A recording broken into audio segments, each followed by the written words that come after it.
सवन जब चढ़लई रे गजा के दाम बढ़लई रे गजा के दाम बढ़लई रे अरे जोरे के जोरे पंछी लंबी के छे अरे खैनी के दाम खूब अगर गाजा का दाम बढ़ जाए तो भैया खैनी का दाम तो सही बात है कि बढ़ेगा उसी का मसाला है इसलिए कैसे होगा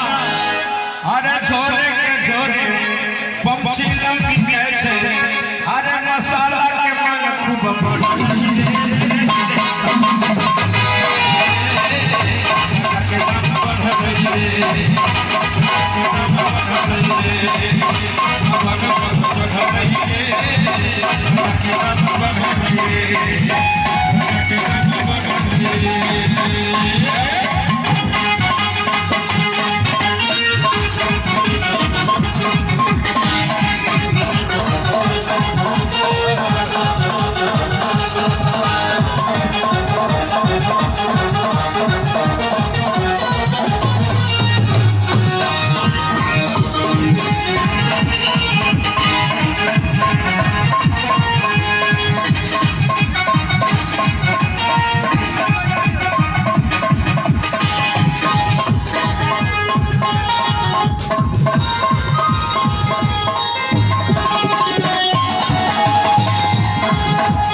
उड़लई रे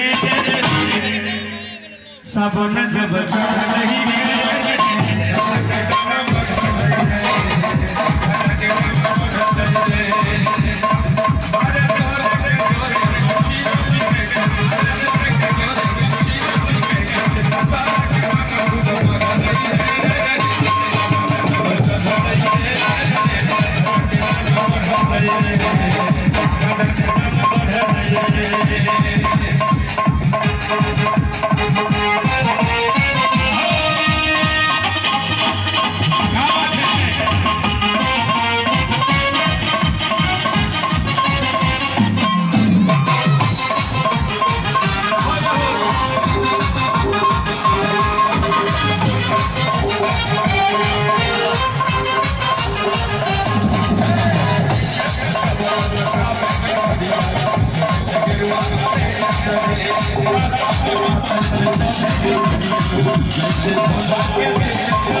अरे दादा सोनू जैसे भोला के दुआरे